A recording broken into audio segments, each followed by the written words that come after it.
Whoa, he has trouble with the snap, and the ball is free. Okay, next question. I'm a horse football coach right now. You know, I got shoved up. I got shoved. Right? What's up, Spartans fans? Welcome to episode 80 of the Spartan Savants podcast. It's the usual crew here on Wednesday, the third night of December. Big time to be a Spartan. The football program specifically feels like it has momentum for the first time in maybe 2 or 3 years. I was going to say longer, but okay. Yeah. Yeah. It's good. I mean, it's lots to discuss with National Signing Day, the Pat Fitzgerald press conference, introducing him as the 27th head coach in Michigan State football history. Basketball-wise, we got the Iowa game, a big win for the boys last night. Look forward to Duke on Saturday at the Breslin Center. Savant of the Week then picks. But, Nikki, Travis, how are we feeling? Buzzing after that intro, I'll tell you that. Yeah. Yeah, I'm feeling pretty good on a Wednesday night, if you know what I mean. I have a fun little bit of trivia. I went on Facebook today and I looked and I had 3 Facebook posts and I immediately knew what day this was 14 years ago. The posts were, "I'm way too angry right now. I'm using every ounce of self-control in my body not to break everything I see. And East Lansing must be a very dangerous place right now." And it was the Big Ten championship of 2011. That was 14 years ago today. Oh, I was going to say, it sounds like Wisconsin 2011. Oh, there you go. A day that will live in infamy. So let's start with the press conference, I think. What'd you guys think? Well, I said, it's funny how we all kind of said, yeah, that sounds cool. I'm in wait and see mode. I'm sure I'll get there with Pat. It happened really fast. I am so in. Yeah. I would agree with that. I'm right there with you. Yeah. Every new piece of content that comes out featuring Coach Fitz has me ready to run through a wall and wishing it was September. Yeah. And I didn't think that was going to be possible after this season. But yeah, it was. He's doing a really good job, and I love all the connections that he has, not only to the Big Ten, but to D'Antonio and Izzo, and how much he seems to understand about the university, which is definitely a change of pace. Yeah. It's almost like between that and his energy, it's like a complete 180 from Jonathan Smith. Oh, yeah. I mean, the contrast is so stark, or such a stark contrast between the two. I mean, he walked in, I thought he controlled the room at the press conference, which I never really felt Jonathan Smith did. Not to say he was a bad public speaker or anything. I just never felt like he totally controlled the room. And then a few hours later, he had total control of the Breslin Center during a timeout. It's hard to do. Yeah. Izzo had to tell him to shut up. He was saying, Yeah. "You get out of the huddle." That was funny. Yeah, and I loved how he seems to know how important this is to it, and like made the references to it, like the cowboy collar beating Michigan twice. Yeah. And this game means there's a certain game that means a little bit more. Yeah. He's the kind of guy that we were talking about. We need some guy that's going to fire him up and like actually talk about stuff the way it is, rather than bow down to the overlords or whoever. Yeah, I liked how he kind of mentioned Michigan without really mentioning them. Yeah. I thought that was nice. What are some of the other key takeaways you guys had? I've got quite a list here, but I'll let you guys kind of go first. One thing, or a couple things. One that I had was just, first of all, it really does kind of feel like a Big Ten college football icon is returning to the scene. Mm-hmm. Like Pat Fitzgerald has really been a staple of every Saturday for the past 22 years or so. Yeah. I mean, and just that, the video of him walking into Spartan Stadium empty could like bring a tear to your eye. You could just see he just felt like he was home. Yeah. And ready to you just can tell this means so much for him. It feels like he's a Spartan born in a Wildcats body. Like I agree. I think he definitely speaks our language too. Like it was almost like it's like he's been here his whole life. And I saw someone say online like he'll never feel like he's at home, like he'll always miss Northwestern. I think it's actually totally the opposite. I think he actually has a chip on his shoulder from what they did to him and how it ended. And again, this goes back to the contrast of Jonathan Smith. Looking back on it, it kind of feels like Jonathan Smith probably wished. I don't think he necessarily wanted to leave Corvallis. I think he got back into a corner with what was going on with the Pac-12 and just knew it was now or never in terms of what's next for him or taking the next step in his career, where I think Pat Fitzgerald is elated to be in East Lansing, at least from what I can tell. And if he's not, then he's a really good actor. Better than Jonathan Smith. Yeah, I give him an Oscar right now. Yeah, he needs to be in Hollywood if he is not actually excited. Yeah, I haven't seen a coach that fired up to take our job since probably D'Antonio, and he didn't show that much emotion because he's not that kind of guy, quite that kind of guy. Yeah. But yeah, I had that same takeaway. It seems like he's excited to be here. You see him on the video, so excited to hug Sparty and everything, and it's like it's really like makes you think like, what were we doing before? What kind of coaches were we going after here before? But also, I thought during his press conference he was a little bit more concrete about how he's going to build a championship contender team. Yeah, like the other coaches would say, "Oh, we're going to do this, we're going to do that," but they didn't. But they were like very vague. It was very vague criteria, not really like the steps to building, like actual steps to building it, or like actual examples from the past and that kind of stuff. And the resume, and I thought he did a pretty good job bringing that out. And I think like I think Nikki, you sent the video of that had him a clip of him talking to the team during it, and he. During that, like I said, it got me ready to run through a freaking wall again. So. Yeah, you can just tell the passion that he speaks with. One, at the press conference, then two, in that video with the team. Like, you just can't picture Jonathan Smith doing that. And like, that's the kind of coach I played for when I was in high school. Like a coach that's very passionate. That like, when he speaks to the team, it almost feels like he's yelling at you, like he's mad about something, but it's just his passion coming out. Yeah. And that's the kind of thing I heard in that video from Pat Fitzgerald. One thing I also really liked is there just seems to be this alignment between Fitzgerald, Guskowitz, Bat, like that there wasn't with Jonathan Smith. And again, I think we can all agree, and it seemed pretty prevalent yesterday, that they understand that they didn't necessarily give Jonathan Smith a fair shake. And I think it took them seeing that and accepting that to realize what they have to do with this new coach to make this thing work. They kind of all have to have their oars in the water, working towards the same goal. And I thought that they talked about alignment quite a lot, which is nice because I think that's really important.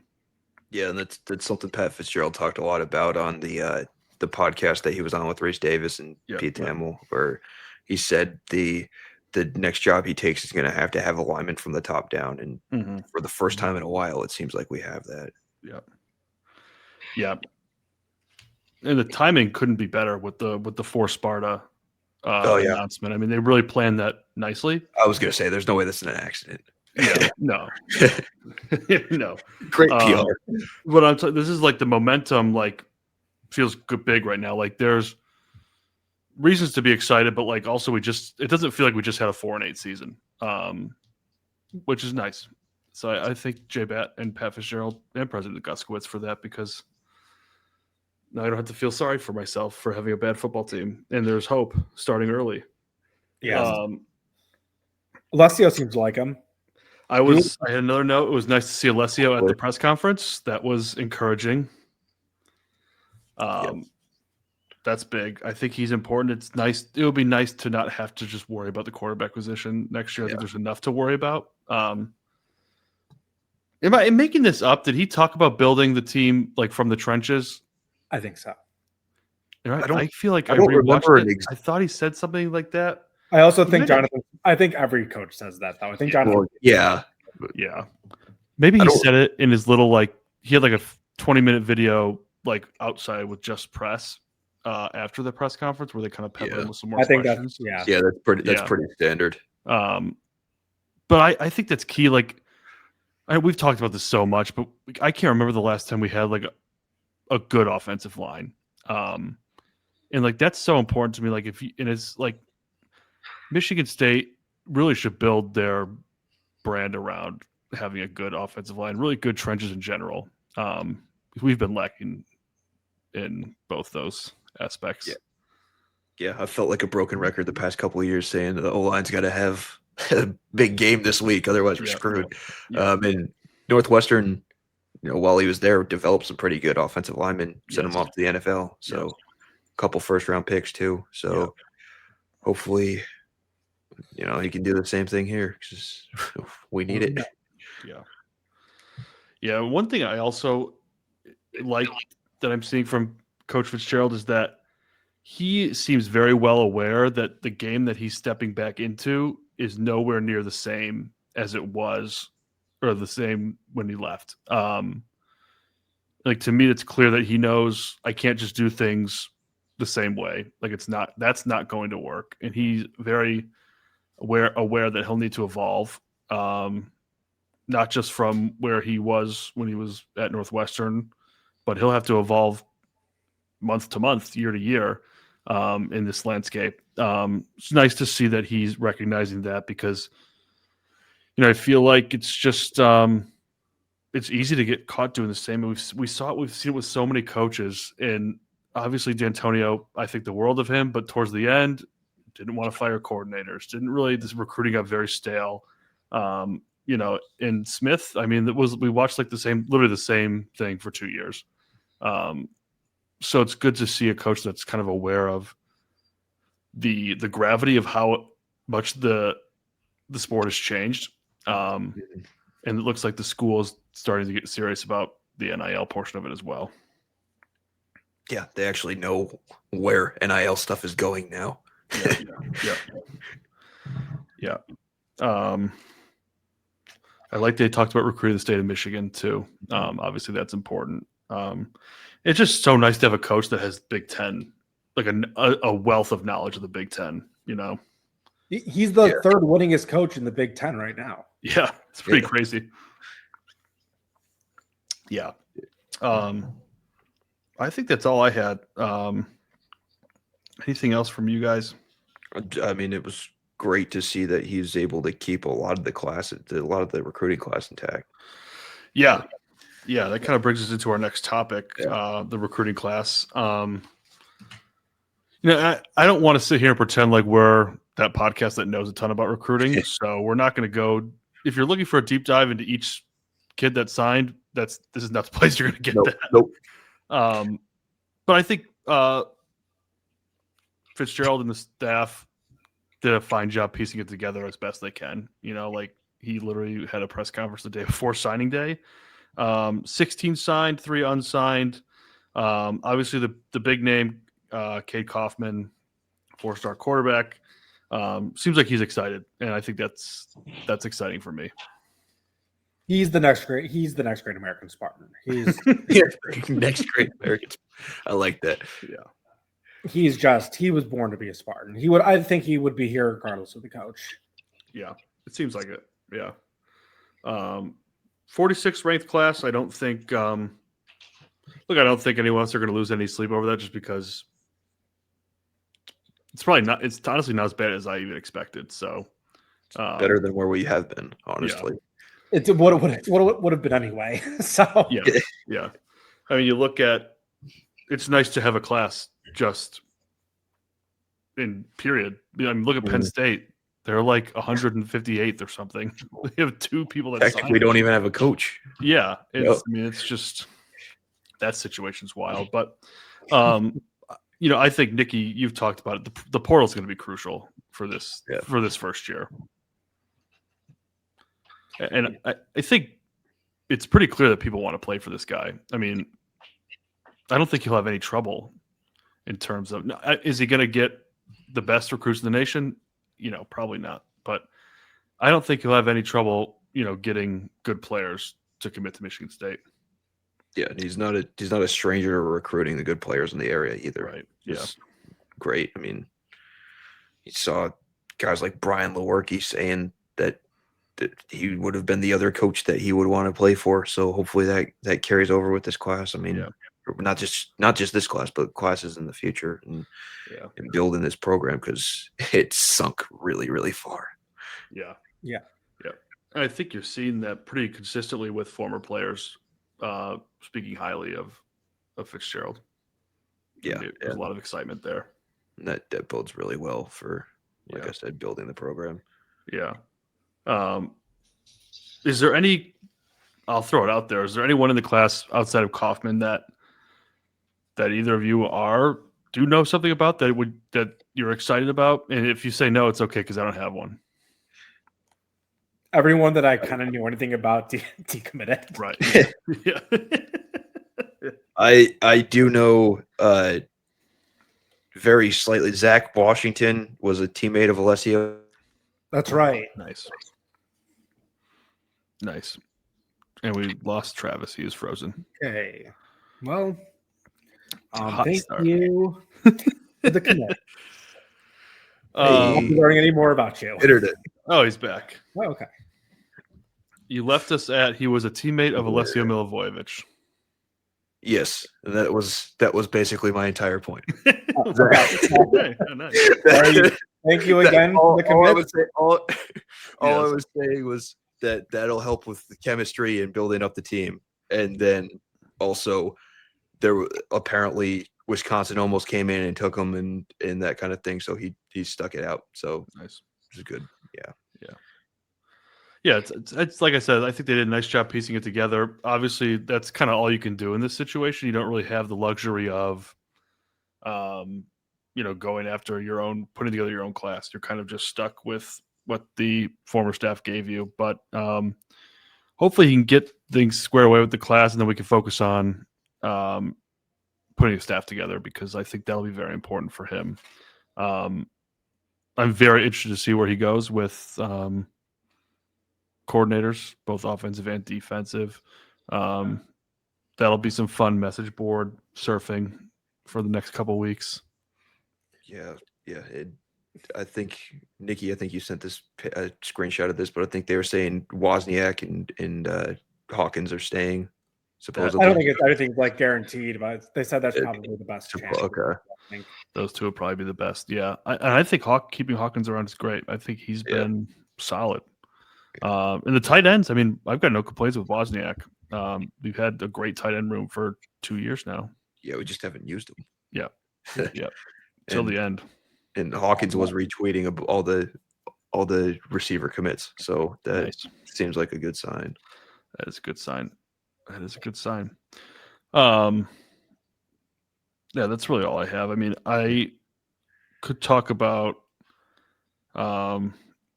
players that we don't want to see go to the portal. We kind of talked about that last episode. Obviously, we saw that Nick Marsh is going to head to the portal. I think that one is probably not surprising, and two, probably the best thing for his future. Yeah. It's gonna.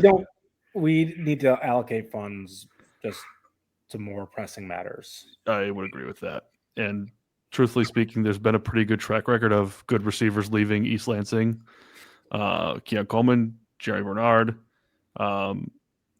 He needs to go somewhere where he's going to get 1,000+ receiving yards and make a case to be, an early draft pick. So I totally get that.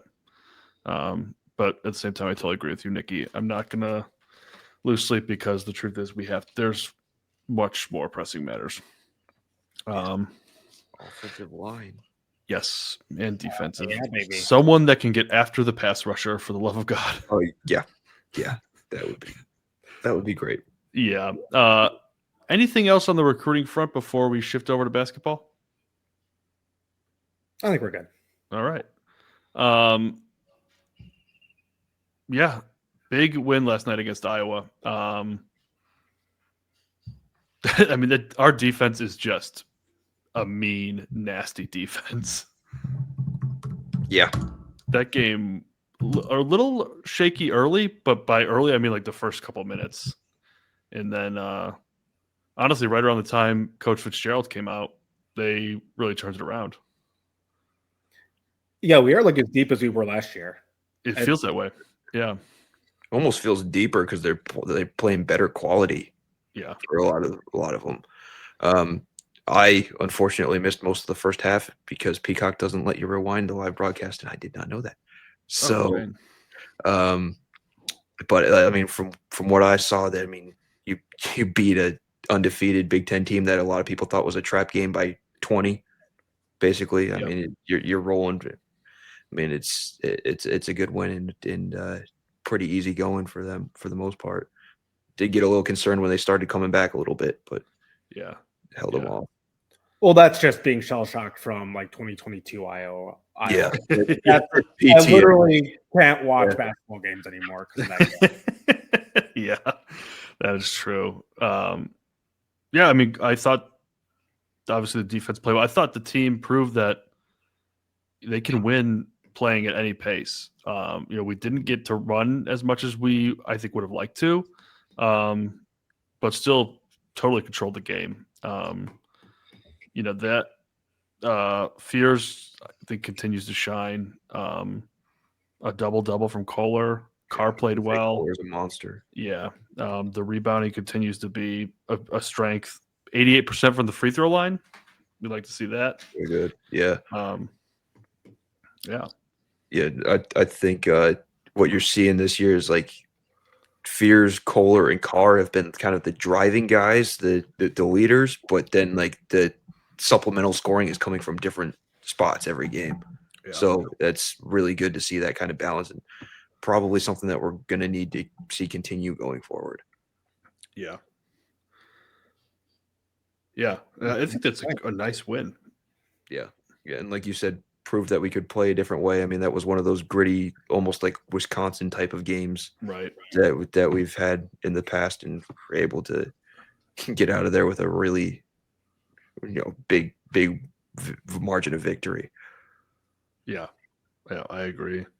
What was the 3-point shooting like? That's one thing I did not look at. I don't think it was great because I remember like at one point it was like 23% for both of us. That sounds, I think, close to what it finished to. Yeah. Let me see here. We shot 25%. They shot 30%. Yeah, 3 for 12. Yeah. It's interesting that we only took 12 threes. It's not – they took 23. They almost took double at what we did. I mean, they were losing for a good majority of the game. But,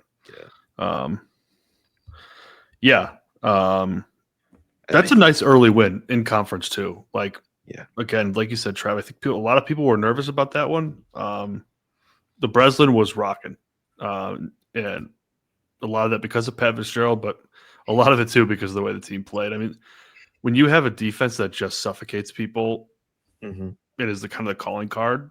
That's going to get the place going. Yeah, you can dictate your pace of play either direction. And I mean, another thing that I'm noticing right now, rebounding margin 37-18. I mean, that's incredible. I don't care that it's a home game. That's incredible. Oh my gosh. It's like the teams of old have returned. Yeah. And that's another thing. I love the throwback uniforms. The ode to my childhood. Yeah. Our childhood. Yeah. Those might be the best jerseys ever. Those look so good on TV. Like that, I think that should just be the primary. Was it interesting for you guys to see for the throwback jerseys to be the jerseys that we saw growing up? Like, I feel like we've always done like the script, which they was like Magic Johnson era jerseys. Right. Was it interesting for you guys to be like, oh, that's the jerseys they wore when I was a kid? It almost doesn't feel like a throwback. Yeah, they wore them when we were like freshmen in high school. Yeah. I mean, a little bit, but I mean, it's not like it made me feel old or anything. Yeah. It was just like, oh, okay, they're bringing those back. Those to me, they never should have gone away from them. Right. So yeah, it was pretty cool. Yeah. I'll feel old when the next set, when I do the next set, which is the one that they wore when we were in college. When the neons are the throwbacks. Yeah. Yeah, there was nothing really like memorable about the jerseys that they wore when we were in college. I feel like you almost like if you I feel like if you did a throwback for those, people would just be like, it was very forgettable. I think. Yeah. They're just like they're just what I think of when I think standard Michigan State jerseys. Yeah, exactly. Yeah. You know who played some like okay minutes last night was Wojcik. Yeah. Like 7 minutes of pretty like fair play. Yeah, he I think before that he's kind of looked kind of spastic when he plays. Yeah. And now last night there was a little bit, okay. I think he got a couple shots off, but Yeah, and 3 it points. was yeah. So I mean, it didn't look as bad as it did the first time he played. I was like, what is this guy doing out here? But it's definitely gotten better. And made a nice dish to Carr on that one fast break, but Carr kind of got caught up being a little too aggressive. They got like the Iowa defender was waiting for him. Yeah. To just go to the hoop like he always does, and the one situation where he wasn't able to beat the defender on that. Yeah. It would have been nice to see some more Ward last night, but he was injured. Yeah, I know. Yeah. I know that's what I was getting to. Okay. Do we have any updates? Is he expected to play on Saturday? I'm pretty sure he is. Yeah. I think it might have been more precautionary because when they said it last night, they said like he is still expected to play against Duke. Yeah. All right. Yeah, That's good. Yeah. Speaking of the freshman, I thought Jordan Scott was outstanding rebounding last night. Yeah, he's been good, man. I like watching him play. Yeah, he's a nice, tall, athletic guard, and he's physical especially for a guard, which is something that we haven't really had on the wings. Yeah. That maybe I don't know if it goes all the way back to Gary Harris. I'm sure there's been somebody since then, but it almost doesn't feel like it. Yeah. I think both the freshmen for a freshman, they look comfortable. They play pretty confident. They don't seem out of sorts. I've been impressed so far. Yeah, like usually freshmen, you play them early and they kind of give you a reason to take them out of the rotation. These two, there's no reason to take them out yet. Yeah, McCullough too. I mean, McCullough really good. Yeah, shoot the ball. I forgot about are just like great. Yeah. The team is. I think this is a really good team in terms of like balance. Like you have two young freshmen that are impactful. A couple guys like McCullough who are. He's not a freshman, is he? Redshirt freshman. Redshirt freshman. Yeah, he was on. Okay, that's right. Like Graham Couch said this so much better than I can, but like, there's been so many teams in the past for Michigan State basketball where it just feels like guys are here a year too long. Like that Tyson Walker final year, it was just like, okay, not that I didn't want him to be on the team, but it just felt like we're just the same team that we were last year. There's not a lot of growth happening. Where this team, I feel like you've got a nice mix of young talent that's impacting the game and some veteran players. Again, go back to listen to Graham Couch say it. It's a lot better, but it resonated with me. I feel like I see, I don't know how deep, but I see a pretty deep run for this team. I like what I'm seeing. And it's crazy to think that we're missing one of our key transfers from season-ending injury right before the season. Yeah. And imagine how deep. I mean, they're deep now. Yeah. That's one more deep.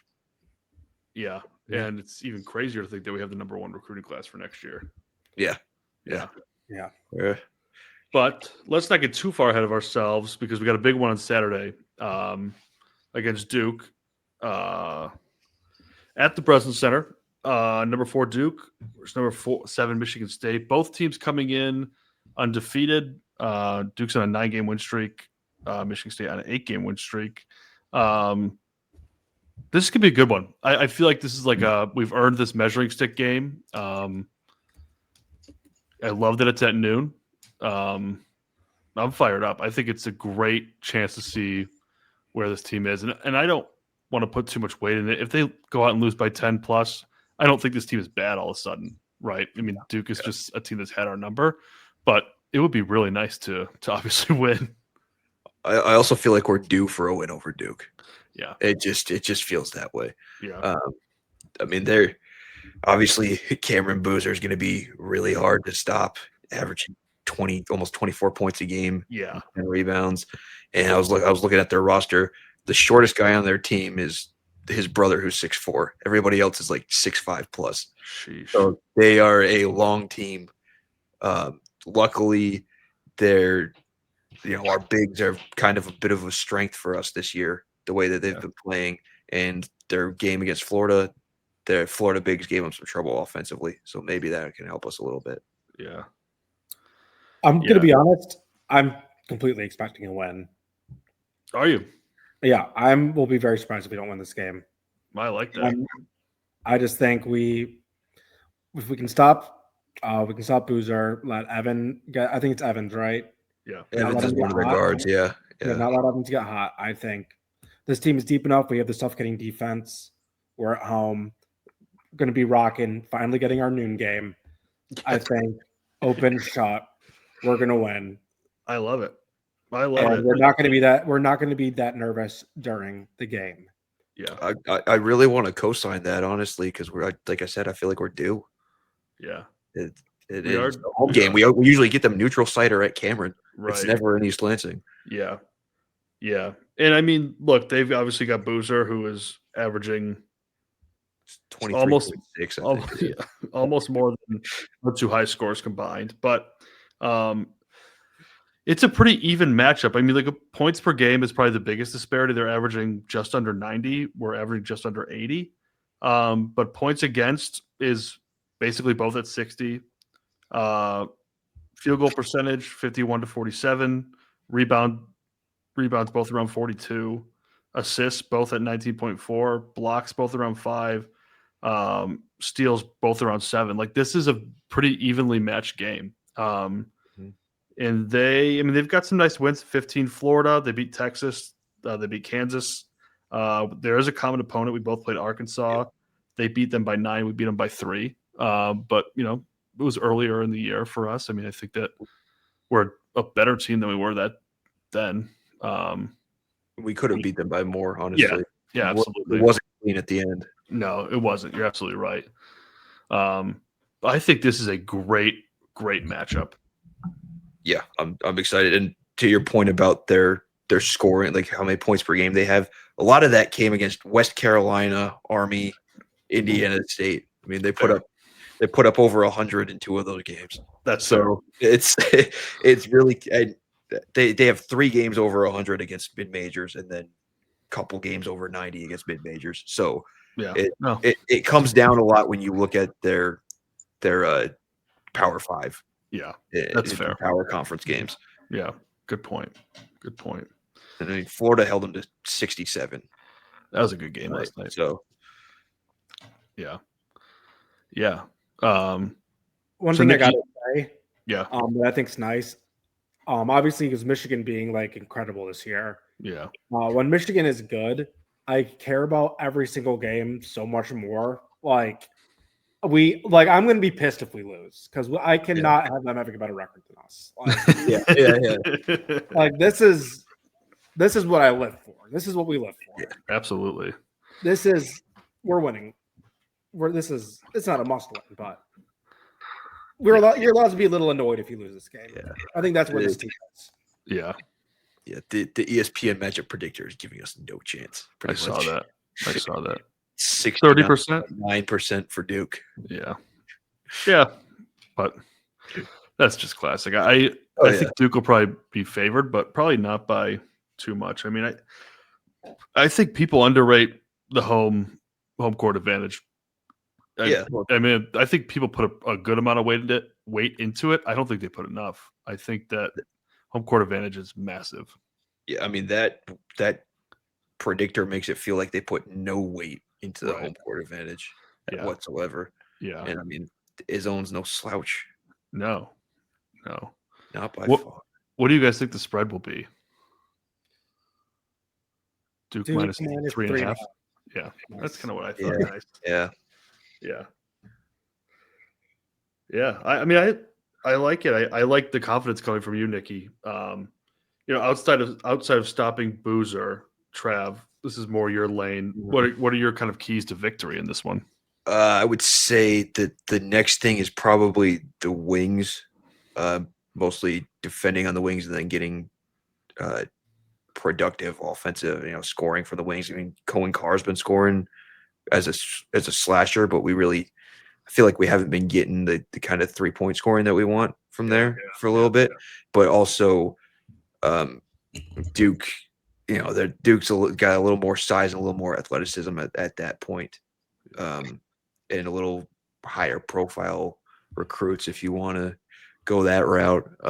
So I think it's just that's probably the biggest area where we need to stack up with them because, I mean, everywhere is going to be a challenge, but that's probably where we kind of fall off the most compared with them, I guess. But yeah.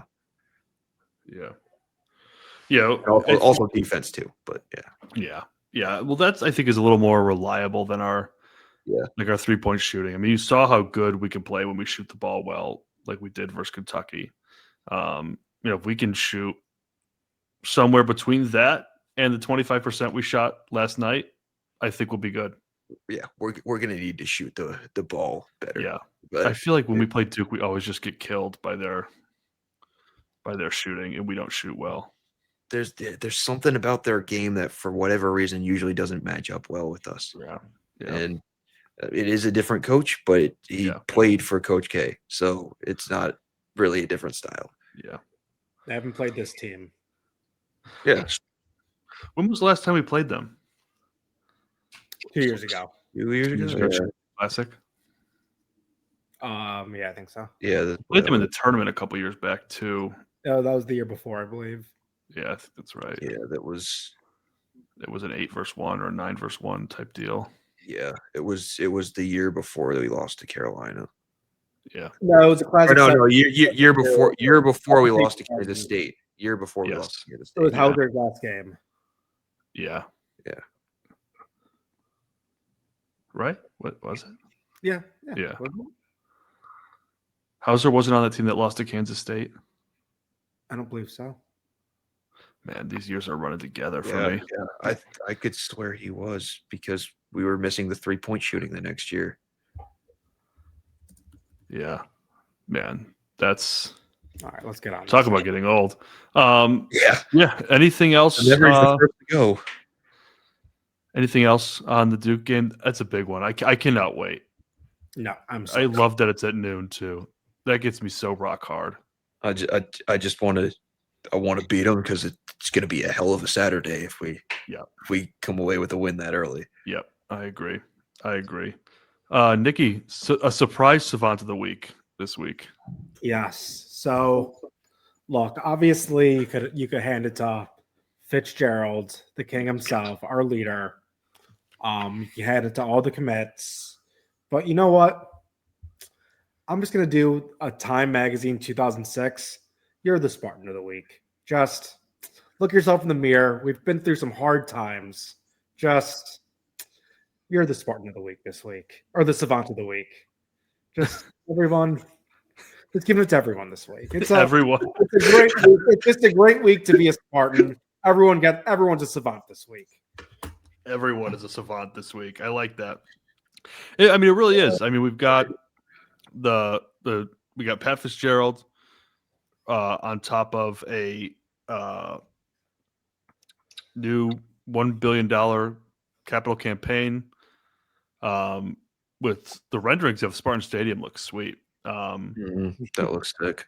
Like they're using Magic Johnson. Like he's finally seems like he's in the fold, money wise. It sounds like there's another big donation announcement coming this weekend. I would probably assume it'll be announced around close to the Duke game. would be my guess. That would be awesome. Um, Halftime at Duke game. It's the halftime show. yeah, there you go. We just beat a good Iowa team last night. I mean, things are looking up in East Lansing. And I have confirmed Joey Hauser was on that team that lost. I thought so too. I was going to say. Oh, he was on that team? He was, yes. I remember that. Anyways, let's go on to the picks.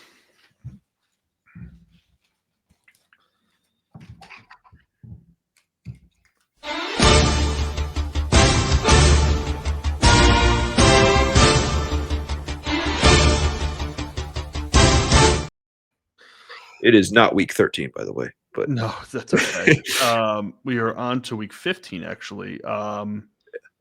Last week, 12-5 for me, 8-9 for Nikki, 11-6 for Trav. I think that's probably your best week all season, if not. yeah, that's in right. a while. Just getting warmed up. Yep, that's Getting right. warmed up. Puts the season standings at Winston at 111-92. Nikki, you're at 102-101, back above 500. And Travis, you're at 101, 103. You are inching close to that 500 line, my friend. Watch your back, bros. Yeah. 10 games to pick from this week. As you can imagine, it's the conference championship games. We're going to start out in Conference USA for the Conference USA Championship, where we have Kennesaw State against Jacksonville State. Kennesaw favored here by 2.5. Yeah, I'll go with Kennesaw State. Why not? All right. Yeah, I don't know. I see Kennesaw State's Twitter sometimes. I guess I'll go with them. All right. The Owls against the Gamecocks. That is. I'm taking Jacksonville State. Over to the Sun Belt Championship, the Troy Trojans will be at James Madison, where I don't know their mascot, the Dukes. Yeah, Yes, yeah. James Correct. Madison Dukes are favored by 23.5. Yeah, JMU. Is Chesney still coaching there? I believe so.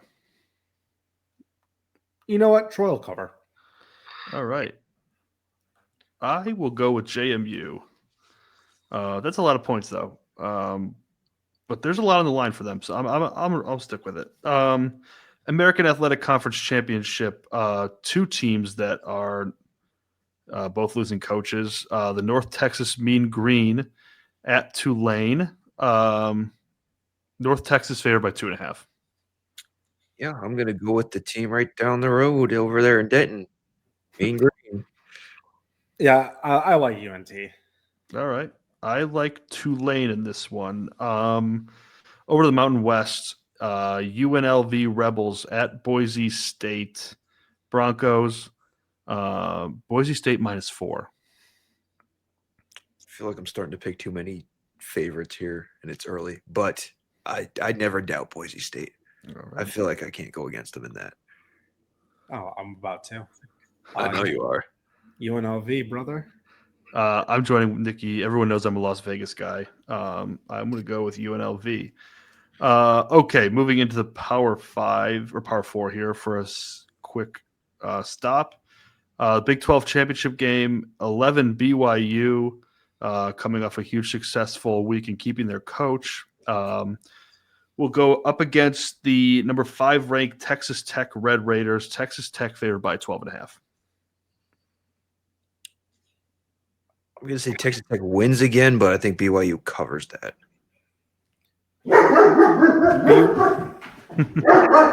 Shady. Shady did not like that. Did not like that pick. That might be a sign. Texas Tech killed him before; they'll kill him again. All right. Nikki's got his guns up. I think BYU is coming into this game with a lot of juice behind their coach staying. I'll go with BYU. They're fired up. Yeah. Yeah. Yep. Over to the MAC championship, played at Ford Field. The Miami of Ohio. Are they the Red Hawks, Travis? Yep. Red Hawks will take on the Western Michigan Broncos. Western Michigan favored here by 2.5. I'm going to go with Miami just because I've picked too many favorites here. I How is also like Western in the championship? They lost to MSU. It's a non-conference for them. But yeah, I'm gonna go Western. Why not? Yeah, I'll ride with the Broncos, the Harvard of the Midwest. SEC championship, big one here. Number 4 Georgia, taking on the number 10 ranked Alabama Crimson Tide. Alabama probably needing to win to have a chance to get in. Well, they would get it if they won. Who knows with the loss? But Georgia favored by 2.5. Yeah, I like Georgia. Yeah, Georgia. They're Cody Smart's getting the monkey off the back. Yeah, I too like Georgia. I think they're playing the best football in the country right now. All right, over to the Big Ten. 1 versus 2 matchup here. Number 2 Indiana Hoosiers versus the number 1 ranked Ohio State Buckeyes at Lucas Oil Stadium on Saturday night. Ohio State favored by 4.5. I think this could be a really good game. I'm going to go with the Buckeyes because of that defense. Yeah, it's in Indiana. It's basically the biggest game in their history. Yeah. But I'm going to continue to not believe, and I'm going to go Ohio State. I'm rolling with the Buckeyes too. ACC championship, a weird one. I'm still trying to figure out how Duke got into this. Duke against 18th ranked Virginia. Virginia favored by 3.5. Yeah, Duke got into it because they lost because everybody else lost. Yeah. I'll go Virginia. I can't go with a 7-5 team winning a power conference. I mean, come on. Yeah. Yeah, can I choose nuclear Armageddon? I'll go Duke. Oh no, I'll go Virginia.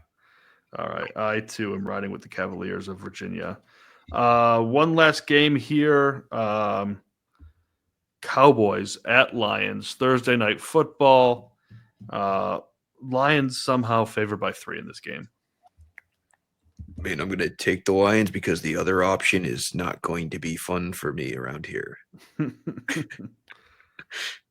Yeah, we blow Cowboys. Yeah, I also taking the Cowboys. Sewell doesn't sound like he's playing. The offensive line is already beat up enough. Terrion Arnold is out for the year. I just think this is the doomsday season for the Lions. And it's probably best to just pack it up and look towards next year.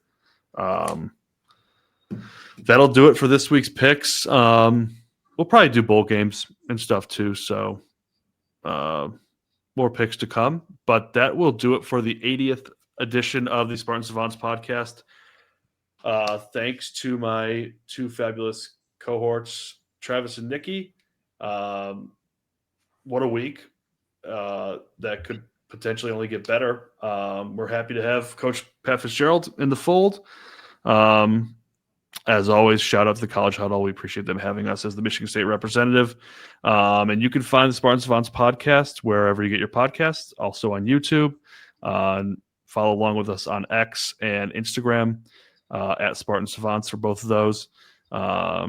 We always appreciate likes, subscribes, and feel free to comment. Comment whatever you want. I mean, honestly, we like it all.